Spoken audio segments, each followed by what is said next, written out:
some stuff going on over here very subtly. I also think I want to do the shadow underneath it, which would technically be part of this bottom section, lower section.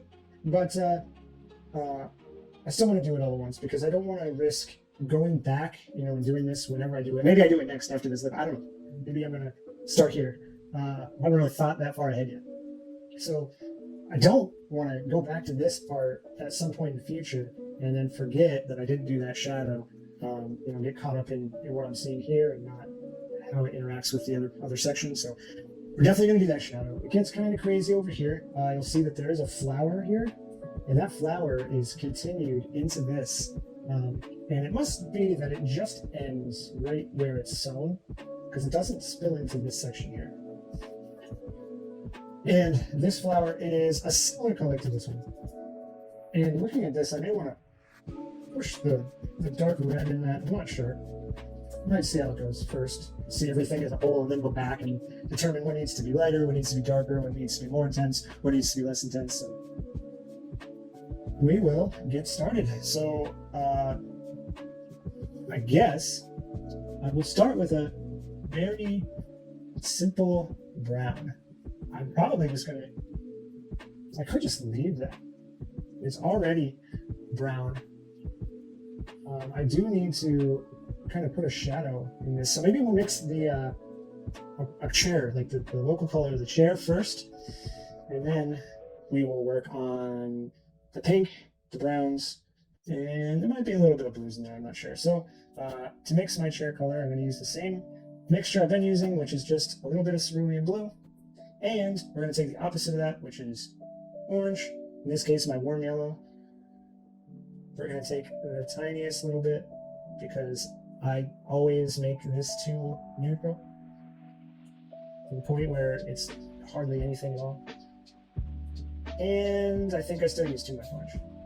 Also, my tabaret is very wobbly.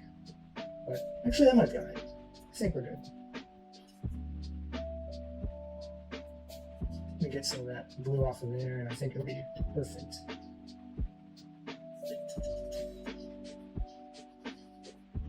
I'm going to put a little bit of blue in there, just for fun. Alright, we have our chair color.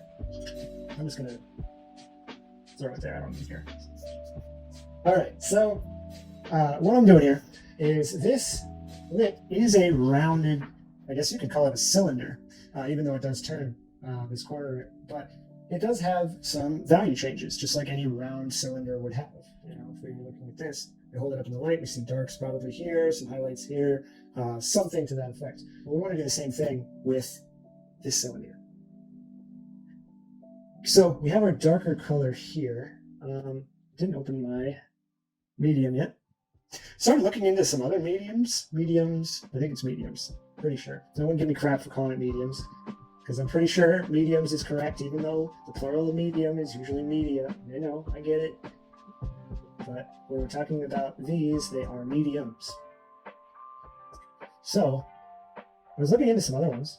Actually, the same brand, Winsor Newton. They make some other ones that are actually really interesting. Some that like force certain textures. So there's like a grainy one that makes it look almost like a film grain, or like a sandy, like really strange texture.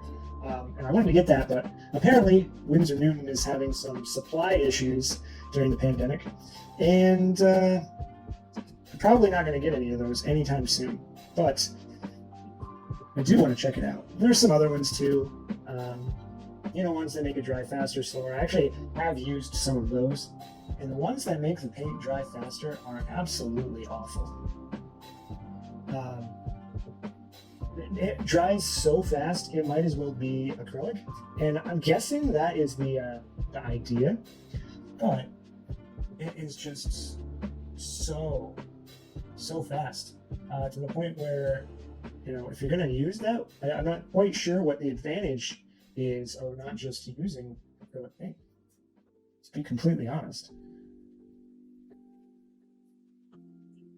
Not sure what the benefit would be. So what I'm doing is really I'm putting a very clear like jagged edge on the top of this shadow, because even though it's a cylinder, there are still some wrinkles in the fabric.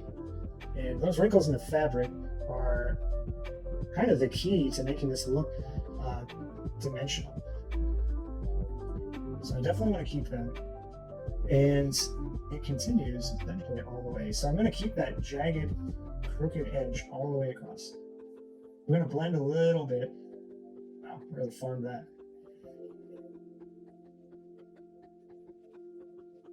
Oh my god, why do I keep putting paint there? I don't get it. It's the weirdest thing ever. I'm like skipping over this one spot and just like putting paint right there for whatever reason. So once we get this laid in, it is going to have to cross this part of the pattern, and I think I am going to keep that the same color. So the darkest part of this shadow is actually like right here.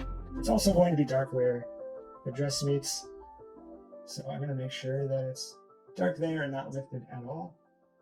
And in theory, we should probably make the rest of that dark, but we're not going to worry about that now. Now I'm just going to continue this over to here.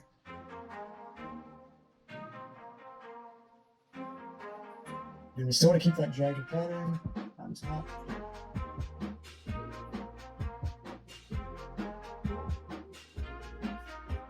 Alright, so first thing I'm going to do is blend with my clean brush here. I'm just going to tap this a little bit, make it a little less abrupt. And then after that, now we're going to lift. So, I'm going to lift there. And this, everything's flat.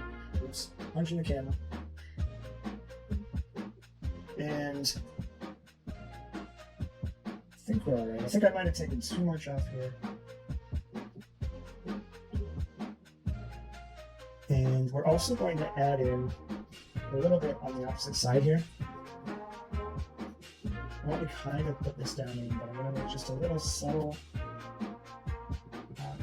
shape. When I say subtle, it doesn't like load the damn thing up with paint. We're going to have to do something about that, and we do want it to be subtle. So we're going to lift before we blend in that case, because we just got way too much. Okay, so this is really starting to look dimensional, which is perfect. That is what we want.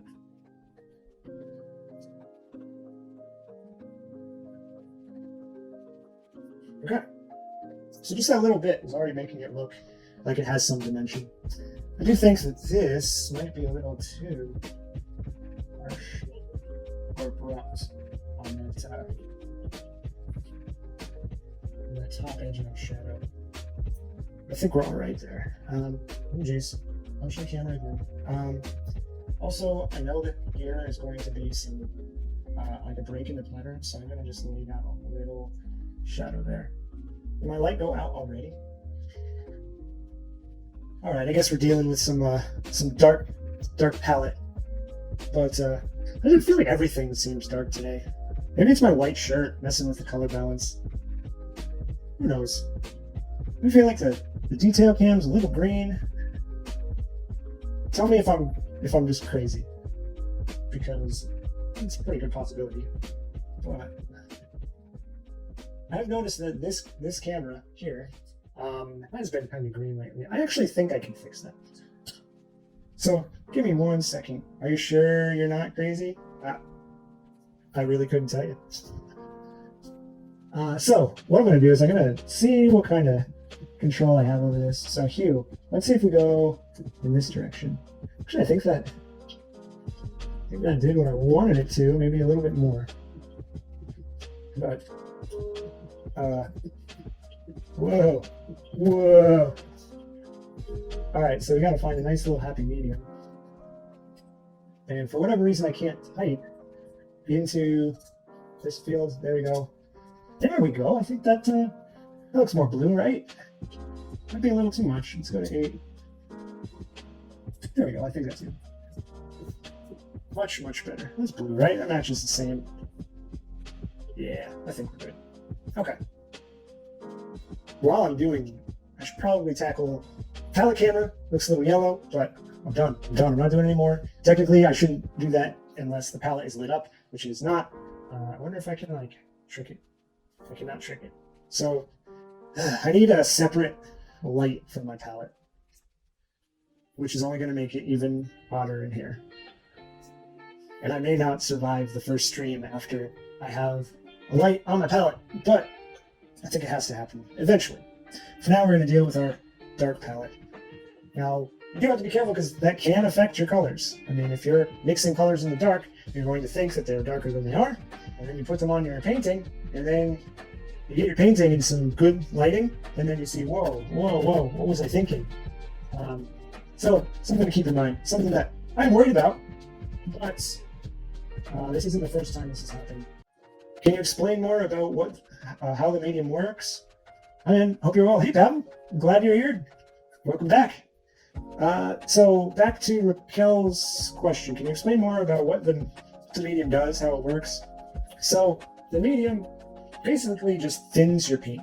The paint here is very thick. It's called, if you were to compare it to acrylic, it's called heavy body acrylic. It's to mimic the consistency of oil paint, but it is more of a paste than like if you were to get some craft acrylic paint that you get in the like cylinder tubes, and it's very watery. You need to put it in like a bowl. You wouldn't be able to just lay it flat on your palette. So the consistency is very thick. So if you were to try to just put this right on your brush and put it down, one of two things would happen. You would either nothing would come off because it's just too thick. You'd just have like a very, very like thin like stain on your painting. Or it would just come off in a giant clump and you have very, very thick paint. So the medium thins it. The same way with acrylic, you would use water to thin your paint. If you were using heavy body. I mean, if you're using already fluid acrylic paints, you don't really need to worry about water. The only thing you're using water for is cleaning out your brushes. Basically, with oil paint, water is just split into two things. These both do the job of water when you're working with oil: thinning and cleaning. Because it would be very expensive to clean your brushes with this, although I guess it would work. And this looks like crap if you thin your paint with it. It looks like chalk and dry, and maybe that's what you're going for. And to be honest, when I was in college, I was lazy. I only used this. I didn't care about what medium I was using, and the paintings that came from it look so dry. They feel dry.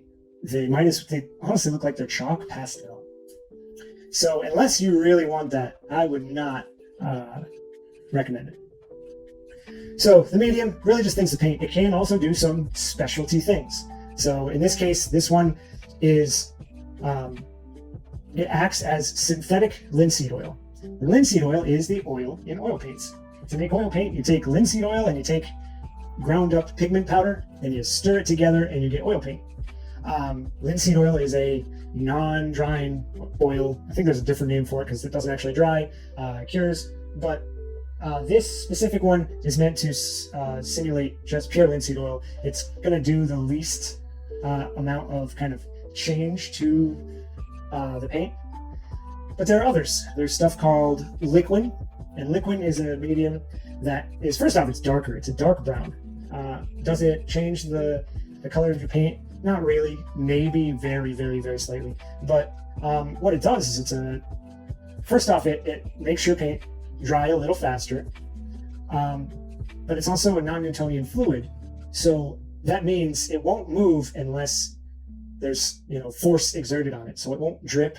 It won't sag or droop. So if you're working very, very thick, you can use that, and you can make sure that things aren't going to droop, slide down your painting, or what you're putting down is how it's going to stay. And that kind of works really well with the faster drying time, because thick paint takes way longer to cure. So there are others that will do other things. There's ones that make it dry slower. There's ones that change the consistency. One other thing about liquid is that it will actually give you a more satin finish to your painting rather than like a glossy or matte finish, which you would typically get with either straight paint or with something like linseed oil, or a medium that is like linseed oil. So that was the absurdly long explanation. Basically, fed your paint.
I want my paintbrush.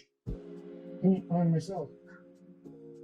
I've been painting for a really long time, and I don't think I've ever gotten paint on myself before. And of course, it's on a shirt I like, a white shirt. Look at that. Look what I've done to myself. I don't know if you can see that. Looks like I'm after a tiny shirt, which is alright. I never wear it anyway.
Anyway, thanks for hanging out. I'll see you next time. Later. Enjoy Shin Chan.